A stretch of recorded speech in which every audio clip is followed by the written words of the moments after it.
This is CBC Nova Scotia News. New connections. Atlantic seafood producers use a U.S. trade show to diversify their markets. Dangerous ruts. A former public works employee says plans to repave this stretch of Cape Breton Highway fall short. An experience of a lifetime. Special Olympic athletes return home from the Winter Games in Italy.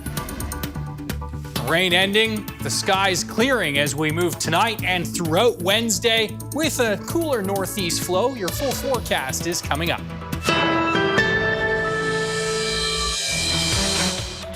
North America's largest seafood expo wrapped up Tuesday. Buyers and sellers in Atlantic Canada's seafood industry descended on Boston looking for big business in wake of the looming U.S. tariffs. As the CBC's Leila Baudouin reports, industry leaders use the expo to pivot, make new connections, and diversify their markets beyond the U.S.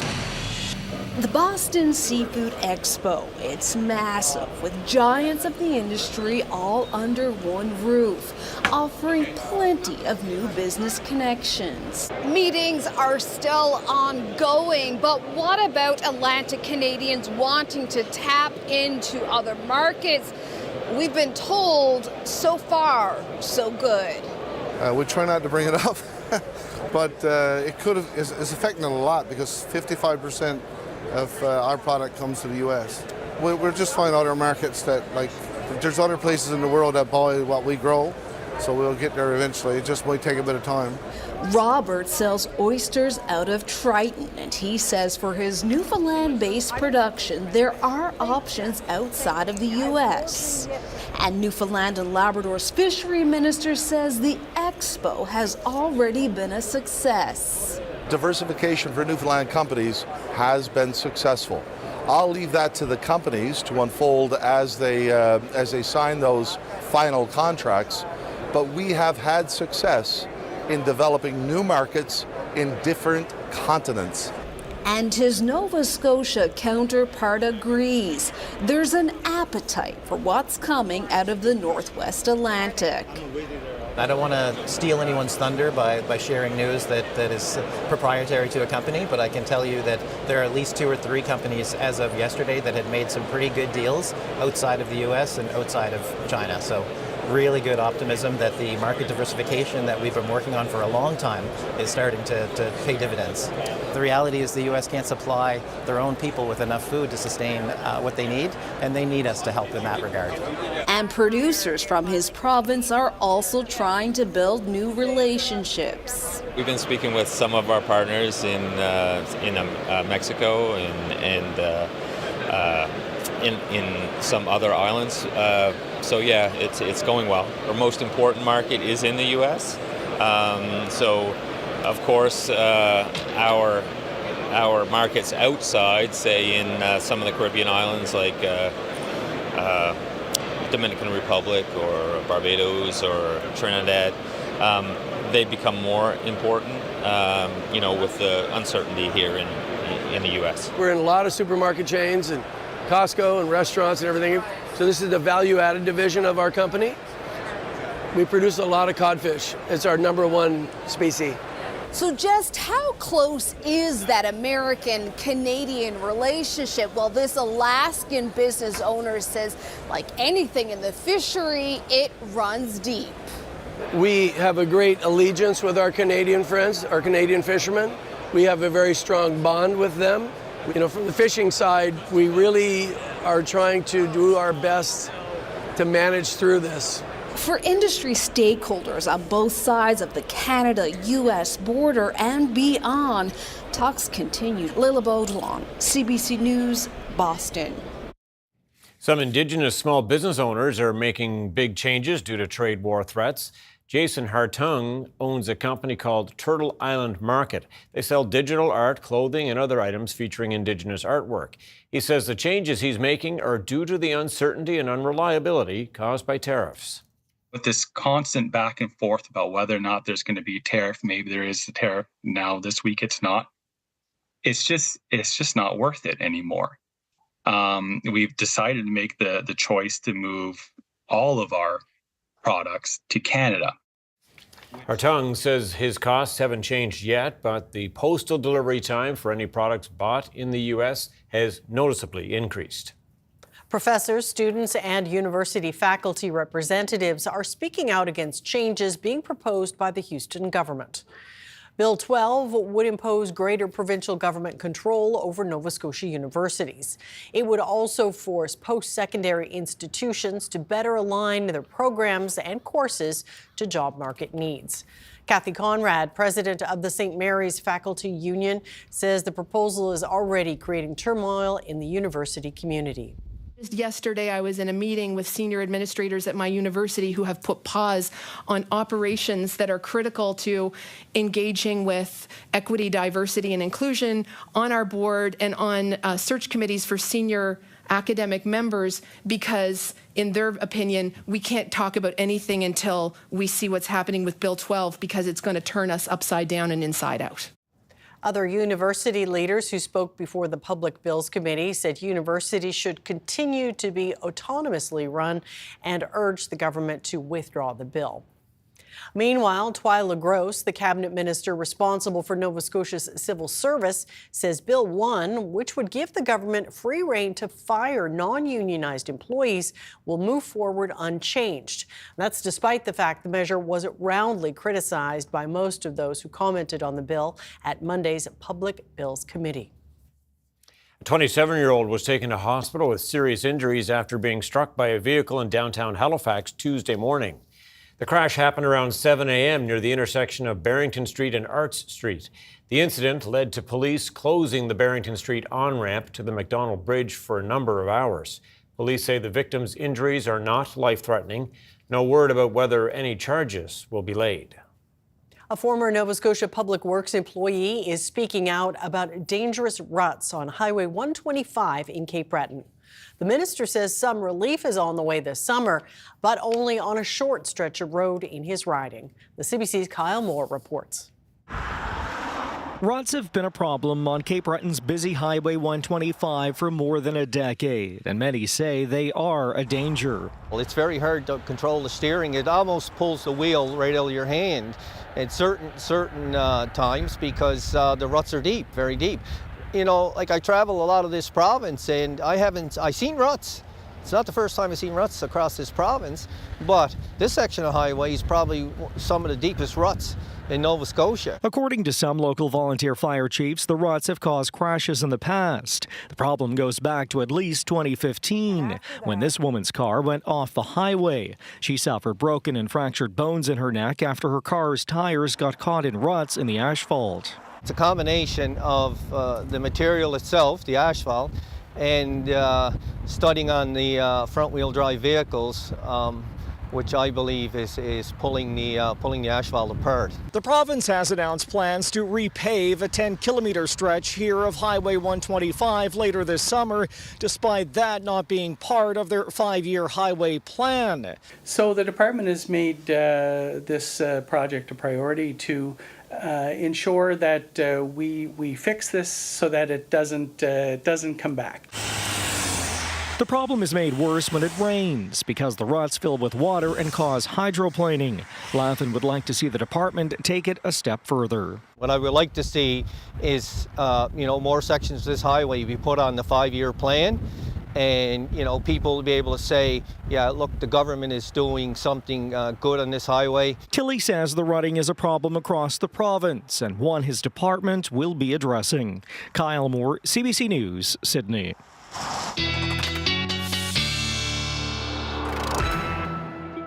And a quick chance now to get caught up on the weather forecast. Here's Ryan Snoddon. That's right, and we had some soggy, wet weather, didn't we? Yeah, that's right. And the potential for some freezing rain continuing, Tom and Amy, across northern areas of the province for Tuesday night and even into the early overnight hours. Thank you so much as we look at the hour by hour here. And again, painting a pretty good picture here with the rain and then those freezing temperatures in the north with that freezing rain and that northeast flow. That will continue through Tuesday evening into the early overnight hours. And in fact, with this northeasterly flow into Wednesday morning, there is the potential for some patchy freezing drizzle here basically across the 104 from Amherst right to Antigonish. So just a heads up that things could be icy in patches for the early morning hours of Wednesday. The clouds will be stubborn to start, but will clear nicely throughout the morning. A mostly sunny afternoon on tap. With that east to northeast flow, temperatures are going to be much cooler in the east than they will be here in through the south and west. And that indeed will be the case. As you can see with these daytime highs, will be near 1 in the onshore winds, but 3, 4, 5, even 6 degrees inland. But 8 to 12, even some 13-degree temperatures possible in through the southwest. First day of spring is on Thursday. We've got that forecast and your 7-day coming up in a few minutes. Tom and Amy. Looking forward to it. Me too. Thanks, Ryan. Thanks, Ryan. Thank you. Canada's annual inflation rate leapt to 2.6% in February, coinciding with the end of the federal tax break mid-month. It's a sizable jump from the 1.9% increase seen in January. That's when the federal government temporarily removed GST and HST from some essential goods and restaurant bills for the month. February's figures far surpassed the 2.2% increase economists polled by Reuters predicted. Slower price growth for gasoline kept headline inflation from creeping up even higher last month, according to a report from RBC. The pronounced rise comes ahead of another projected spike brought on by the Canada-U.S. trade war. A program run out of a Nova Scotia university is helping farmers find a home for their imperfect produce while making healthy food more affordable for families. The Square Roots initiative recently handed out 10-pound bags of produce for $10 in Lower Sackville. The program was founded by St. Mary's students in 2016. They take produce from farmers which wouldn't be accepted by grocery stores and sell it to people at a cheaper price. Nova Scotia wastes so much produce at the farm level. It gets plowed back into fields, it ends up in the landfill, and that's a national problem, it's a global problem. And then Nova Scotia has some of the highest rates of food insecurity in the country. So it really was born out of a necessity and out of also a desire to just kind of help our communities. Since it started, Square Roots says they've delivered 1 million pounds of repurposed food to communities across Nova Scotia. The Special Olympics World Winter Games just wrapped up in Italy, and 6 Nova Scotia athletes representing Team Canada certainly made their country proud. They did. The CBC's Selena Alders was at the Halifax airport when their flight landed home on Tuesday morning. It was an emotional and proud reunion as these Nova Scotia athletes were welcomed home after more than a week competing in Turin, Italy. 6 Nova Scotians competed at the Special Olympics Winter Games representing Team Canada. They made it home with 3 gold medals, a bronze medal, and even some personal records. It's taken me 10 years to qualify to even go to Worlds, so to be standing here with a gold medal, I'm just proud of myself. I'm thankful for the people who have helped get me here, and I'm just grateful. Excited, happy. What did you tell us before you left? What were you going to bring home? A gold medal. I learned that there's a lot of obstacles that goes with it, like getting ready and the training and the hard work, but we did it as a team, so we made it through. Team Canada traveled to Italy with 90 athletes competing in 8 different sports. More than 100 countries were represented at the Games. I felt pretty proud of myself. It was a really good experience, and getting to meet all my teammates and some new friends. It was really good. Rebecca Delaney won gold in the 4x100 meter snowshoe relay with her mother by her side as a coach. When I went on that stage to get my gold medal, it was amazing, and I wanted to cry. And how did that feel watching her? I did cry. This was the first World Games for the mother-daughter duo.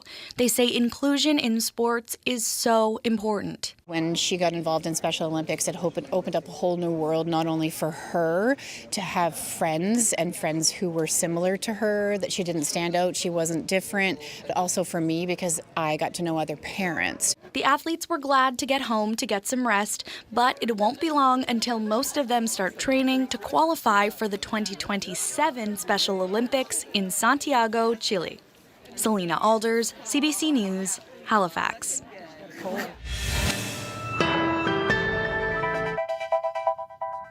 Yeah, a bit of fog over Halifax. Ryan's up next with his full weather forecast.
Well, we saw that fog in the harbor as we went to break there. It's been a gray little while, last few hours for sure. It has, but you know, the bright spot this week, spring's coming. Yeah, that's right. Thursday at 6:01 a.m. Who's counting? Atlantic. So if you want to run out in your shorts, in your flip-flops, and give high fives to everybody walking at the dog at 6:01 a.m. on Thursday. But yeah, a lot of folks excited for spring. Tom and Amy, thanks so much. As we look at the temperatures right now, listen, I mean, it's still winter time technically and feeling winter-like, especially across northern areas right now. 0 at Amherst, and the rain falling into that freezing layer. It's freezing rain there, and freezing rain warnings continue in the north as we watch this rain that's continuing to stream in. Again, the winds have shifted to north all across the province with The frontal boundary has now moved to the south of us, and not too gusty for most, but we are seeing some gusts upwards of 50 to 60 right now out towards Yarmouth and Westport. And again, this is the rain, which is falling into this sub-freezing layer here, hence the freezing rain in pink. And this is going to be dangerous for the next few hours. Ice accretion, that ice building up. Remember, like a glaze on a donut, this is really going to continue to fall into that layer for the next few hours. In the south, still mild enough for rain. The back edge of this starting to be picked up by the radar coming across southern New Brunswick down into the Gulf of Maine, and this will clear from west to east as we move through the next couple of hours. Now, next system going to be bumping the temperatures back up again, and so our cool down is as a quick cool down, and then temperatures will rebound as we look ahead to spring.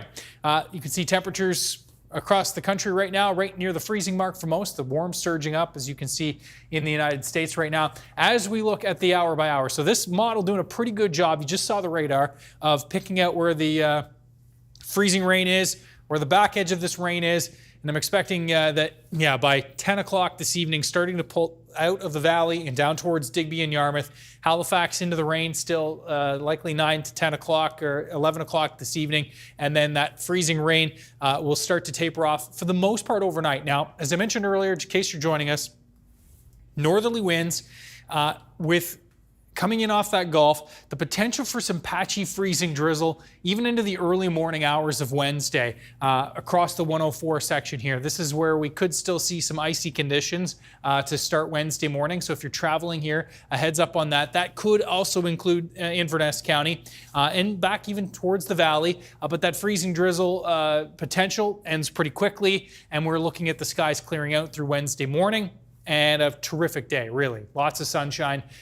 Temperatures quite variable depending on your proximity to the coast. 1 to 3 degrees, Cheticamp, Mabu, Port Hood, but inland 7, 8, 9 degrees for Cape Breton on Wednesday. 8, 9 degrees eastern shore. I think from Antigonish to Pictou, Tatamagouche, back towards Amherst, 3, 4 degrees. But if you're standing on the coast, closer to 1, hence the water temperature there is 1 right now. Looks like we'll see a favorable wind for the metro area to crack double digits on Wednesday. While the winds are generally from the east to northeast on Wednesday, still a bit of an onshore flow here for the south shore. So 7, 8 degrees likely here, but we're into the double digits and even the potential for some teens. Yarmouth 12, Keji, back towards Bridgewater near 13. More of an onshore flow for Thursday for that Atlantic coastline. So temperatures likely in the 6, 7 range, double-digit potential for northern areas of the province. And that cloud will be a little bit more capped across southern areas. Better potential for some sun for the north. Now the setup for Friday, drizzle and fog patches. Certainly going to be the name of the game. Some scattered showers, and then the potential for some periods of rain late Friday. And note the cold air and the snow back on the back side of that system. That will swing through primarily New Brunswick, but looks like the potential for a few flakes perhaps for us Saturday night into Sunday. Chance for a shower or flurry, but nothing too significant. Those are isolated chances. And all in all, pretty spring-looking forecast here as we march through the first few days of spring. Tom and Amy. Yeah, it's sounding more like it for sure. Yeah. Okay, thanks, Ryan. All right, thanks for that, Ryan. Thank you. Coming up, mysteries of the deep. This Dartmouth man is meticulously mapping shipwrecks off the coast of Nova Scotia.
Welcome back. A Dartmouth man has spent the last few years in cold ocean waters to surface old shipwrecks the best way he knows how. So he's using computer modeling and publishing them online for all to see. The CBC's Dave Irish explains. The murk, the tidal currents, the darkness. The problem with shipwrecks, of course, is you gotta know how to overcome all of that to explore them. Or do you? And all of a sudden, you're going through this gloom, and there's just like, whoa. Michael Schwinghammer started the Nova Scotia Shipwreck Mapping Project a couple of years ago. He's the webmaster, the diver, photographer, 3D modeler, and he's driven to capture these wrecks before they're lost to time, decomposing in their watery graves, where sometimes only the bones remain. It's your heritage. And no one's looking after it and like doing the preservation of it. And at least this is a digital preservation of it at that one point. And I just want some people to be able to go and experience it. His passion feeds his persistence, like in the case of a ship believed to have sunk by the Halifax explosion in 1917, a copper-clad schooner in the narrows of Halifax Harbor. Drop line goes down, and it's like that 1 in 1,000 time where like it actually goes perfect, and it's like right on this wreck. There's not much current, visibility's pretty good, and there's just this broken down ship in front of me. And I'm like, oh, I found it. Then comes the photogrammetry. He lays down a visual reference for measurements, then swims back and forth above the wreck, taking overlapping photos with a consumer-grade camera, just like mowing a lawn. Came home, I don't even know if I rinsed my gear, just immediately ran in, started processing everything, and it just flew through, and it all worked out. It's beautiful. I love that model. Then back at home, he imports them into a computer program that looks for common points in the photos and interpolates depth. The magic is all in the software. Photogrammetry has allowed Schwinghammer to publish models of 12 wrecks on his website, the closest renditions he can create, even when they're not ships at all. But he says he couldn't do it without help. Archaeologists, people with underwater coordinates, or buds with boats who can take him where he needs to go. I'm incredibly privileged. The diving community in Nova Scotia is really small. When you have passion and you sort of push for things, you sort of meet more and more people that are like-minded and that want you to go further. He identifies the wrecks with the best information and knowledge he can get, and that includes published works of scientists. He's okay if his models aren't exact replicas. The point, he says, is to give the public access to these special places, a sense of history in decay. And the wreck is what matters, and like, it's super difficult to do. Like, it's stupidly time-consuming. You've spent a huge amount of money on gear, and there's no return for any of these things, so you're just kind of doing it because you love it. Schwinghammer plans on deeper dives, more wrecks, more mysteries, and one in particular. The wreck that everyone wants to find in Nova Scotia is called HMCS Esquimalt, the last Canadian warship that was sank in World War II. And it's just out in the outer harbor, but we don't know where it is. I want to find it eventually. That's gonna, like, if I can use all of my like resources and like every good favor that's come to me, I will eventually be part of the finding of this wreck and one day map it if I can. Is that your white whale? Oh, there's probably, yeah. David Irish, CBC News, Halifax.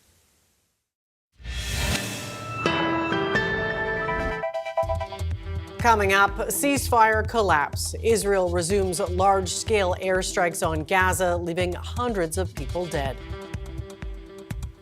And strengthening our sovereignty, Prime Minister Mark Carney announces plans to boost Canada's military footprint in the Arctic.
Welcome back. Mark Carney is back from his first trip abroad as Prime Minister, but he's capping off his travel to France and the UK with a visit to Canada's north. There, he announced a deal with Australia to build an early warning system in the Arctic.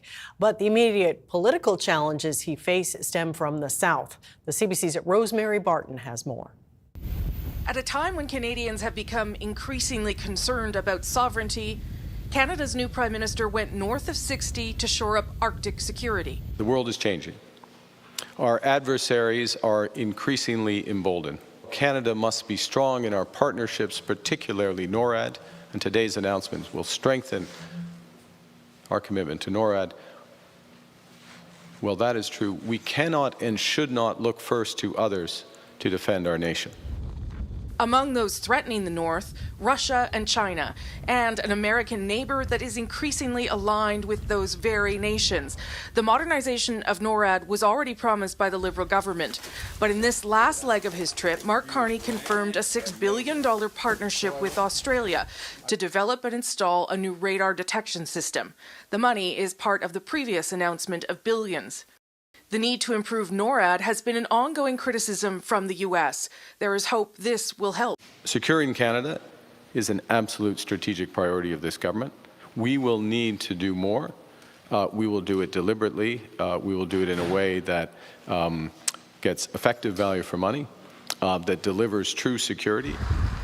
There is also a plan to expand Canadian Armed Forces operations in different locations in the north, and money towards upgrading power plants and improving housing. Canada's national identity as an Arctic nation was built on the backs of our communities. The Arctic plays a strategic geopolitical role. We are Canada's gateway to the Northwest Passage.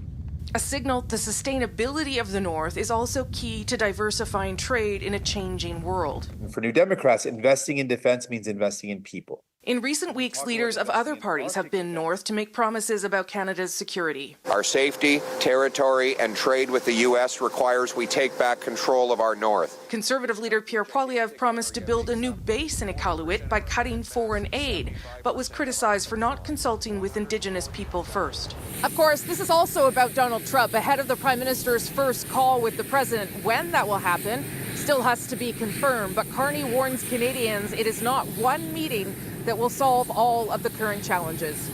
Rosemary Barton, CBC News, Iqaluit.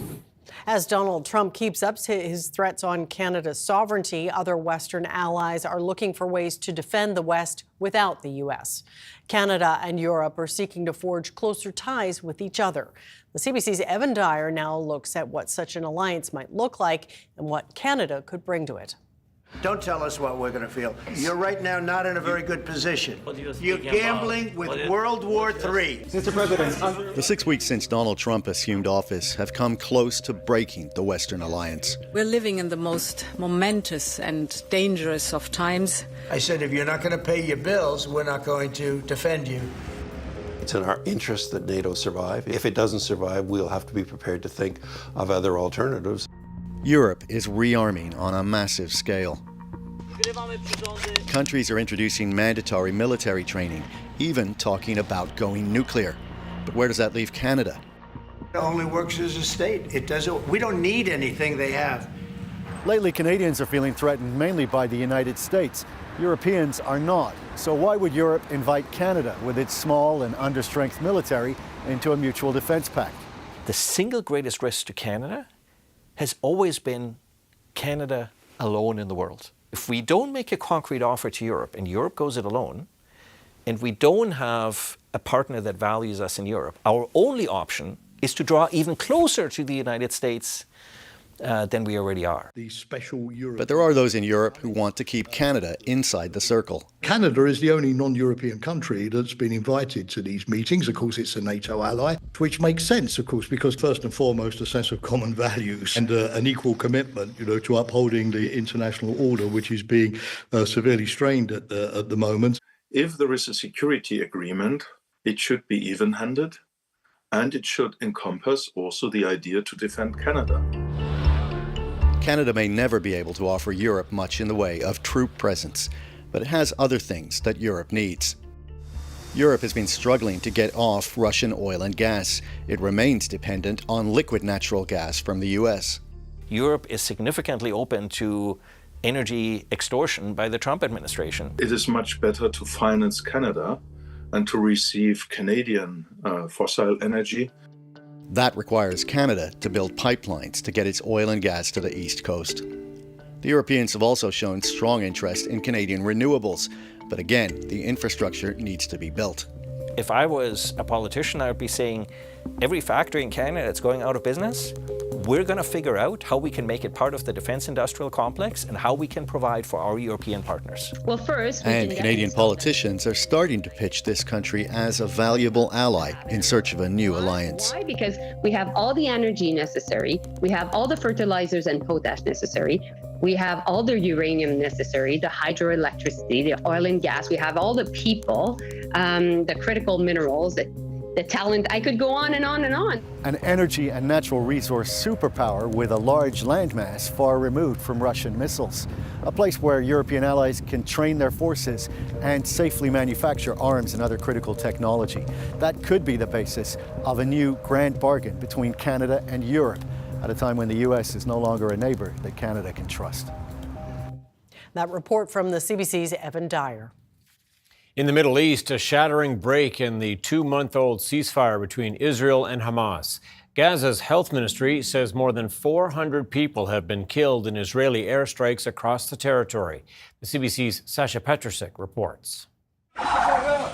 War has returned to Gaza. Hundreds of injured, including children, once again arriving at hospitals after Israeli airstrikes. They hit multiple targets across Gaza overnight and into the day. The corpses once again piling up. 26 dead in Musab Kuraika's family alone, on a list that keeps growing as more victims are found.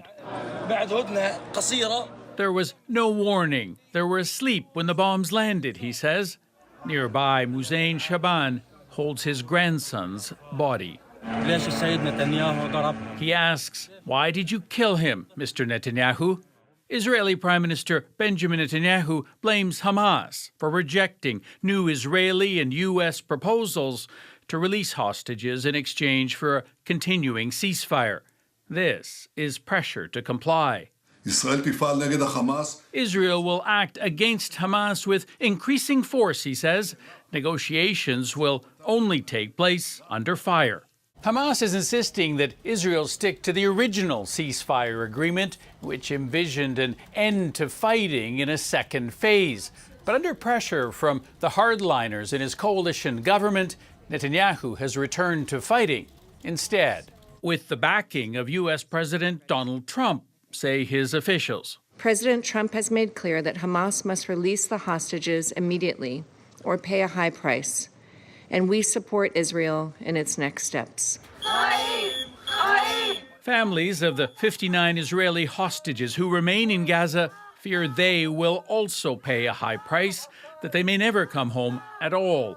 Liran Berman's younger twin brothers are among them. We need a ceasefire to release my brothers. They are still alive, and we need everything to bring them back. I'm terrified for their condition right now. With no hint even of negotiations resuming, that release is uncertain. So's the future of 2 million Palestinians who are just getting used to more peaceful lives. Sasha Petrusik, CBC News, Toronto. Turning now to our CBC News series, The Cure. It looks at the strategies being used to tackle shortages of family doctors across Canada. As Ariana Gomez reports, the situation is especially bad in rural and remote areas of Newfoundland and Labrador. Beautiful Beaver Peninsula is nestled on Newfoundland's northeast coast, about 6 hours' drive from the capital, home to roughly 5,000 residents. But for many here, healthcare is a constant looming concern. I live with my gas tank full all the time. I do not go below half a tank because if I'm here in the middle of the night and there's no doctor available. There are just 2 full-time doctors on the peninsula, one added to a new family care team just last month. And with almost 50,000 people on the province's primary care waitlist, it's not the only town struggling. The province says it's working on recruitment, offering a robust incentive package to doctors up to $650,000 in bonuses. It's recruited 140 physicians and over 970 nurses since April 2023. But so far, it's not enough. So virtual care, including virtual ER, is the stopgap. You've got a nurse in the emergency room who can communicate directly virtually with a doctor 2 hours away and can get the advice to give to the patient, and the patient is there. That's a good solution. Otherwise, you close the emergency room. So which would you prefer? For Miranda Penny, it didn't feel like a good solution when her father, Terry Penny, was rushed to the ER last year. He didn't have a family doctor and struggled to manage a chronic lung condition. And within a matter of a few minutes, once he got in the hospital, he passed, but he was pronounced dead by a doctor on a TV screen, which, while I'm thankful that virtual care is an option for people in rural communities, it's almost cold and dehumanizing to have your loved one there in front of you passed away and you're told that by a doctor on a TV screen. You don't receive the same comfort as you was if that was physical. Ariana Gomez, CBC News, Bayvert, Newfoundland and Labrador. After being stuck in the International Space Station for more than 9 months, 2 NASA astronauts are finally returning back to Earth. And undocking confirmed. Freedom is free of its moorings. Undocking occurring right on time at 12:05 a.m. Central Time. That's the SpaceX capsule with Butch Wilmore and Suni Williams undocking after midnight from the space station. It's set to splash down in the Atlantic off the Florida coast any minute now. When they left Earth on June the 5th, it was meant to be a test flight lasting a week or so, but their new Boeing Starliner crew capsule ended up having several issues once they reached the ISS, and a return flight on that capsule was deemed too risky. The pair spent the long stay helping the onboard crew with experiments and station maintenance. Baseball is back halfway around the world. Major League Baseball's 2025 season has kicked off in Japan, with the Dodgers and Cubs squaring off at the Tokyo Dome before an exuberant crowd. As Philippe Leblanc reports, it was a homecoming like no other for Japanese players on both teams. In the world's largest city, Shohei Ohtani is everywhere, on screens and billboards at every corner. His return to Japan after winning the World Series and cementing himself as the best player on the planet has created a frenzy. Resale tickets are going for over $10,000 each. These two sisters have one goal: catch a ball hit by Ohtani. Shohei Ohtani doesn't show nerves, but this is a big moment for him. The superstar signed a record-breaking $700 million contract last year and continues to rewrite Major League Baseball's history books. Ohtani dominates as both a hitter and a pitcher when healthy. He is the greatest player in the history of the Major Leagues because no person had ever done anything like that before. And his brand is unstoppable.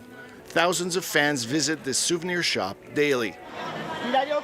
But it's not just Ohtani. 5 Japanese stars are on the field in Tokyo, an unprecedented display of Japan's baseball power. This fan says that he's incredibly proud and that the game means so much to so many Japanese. In this baseball shrine of a bar, it's a different kind of pride. These 4 fans went to the same high school as Dodgers starting pitcher Yoshinobu Yamamoto. They want to celebrate the fact that he's reached the highest summit of world baseball. In a country passionate about baseball, even those who don't follow the sport are caught up in the Ohtani mania. 2 hits and 2 runs scored, Shohei Ohtani delivered, leading the LA Dodgers to a 4-1 win over the Chicago Cubs. The score didn't really matter for Japanese fans. For many of them, it was a dream come true. Best part of it all, they get to do it again tomorrow. Philippe Leblanc, CBC News, Tokyo. This year's Juno Awards will take place in Vancouver on March the 30th, and a high school teacher from Ottawa will be sharing the red carpet and spotlight with pop stars that night. Jeannie Hunter has been nominated for the Music Counts Teacher of the Year Award, and her students couldn't be more thrilled. Sandra Abma has that story. 1, 2, 1, 2, ready, here we go.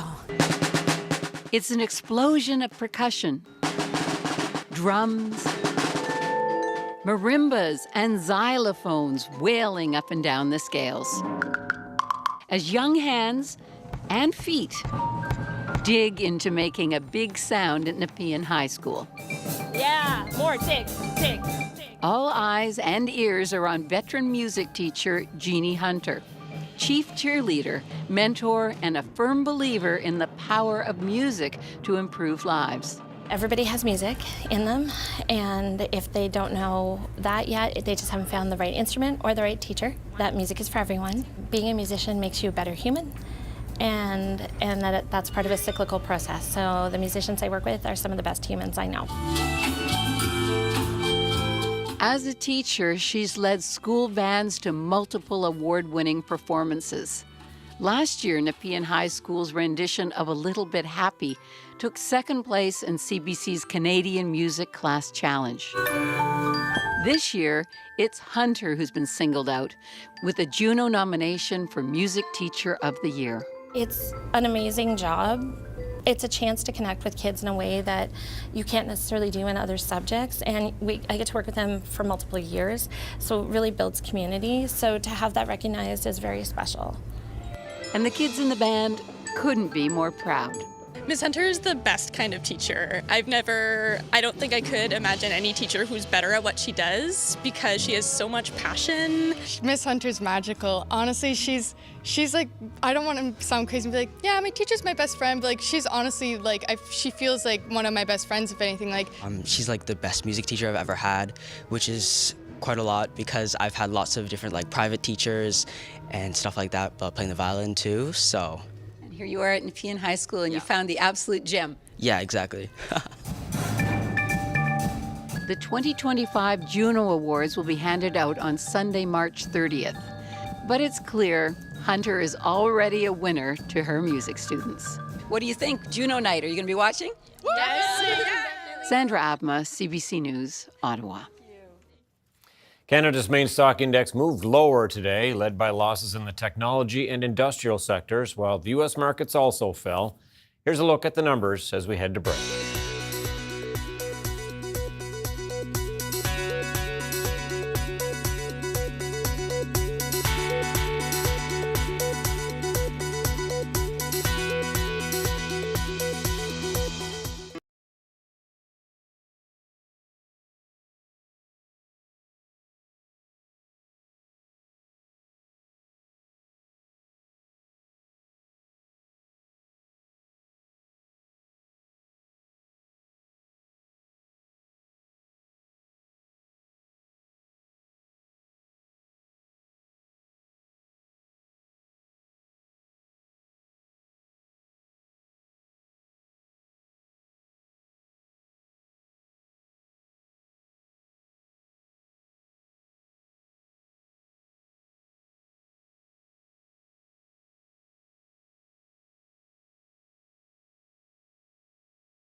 Whether you're just waking up or you're on your way to work, we're here bringing you compelling stories from across the province.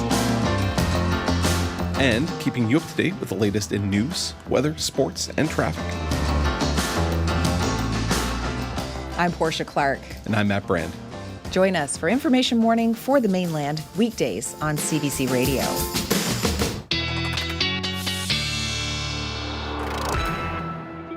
All right, more and more of that word is creeping into our conversations. Spring. I know, and saying goodbye to winter. What, one full day of winter left tomorrow. How will you celebrate?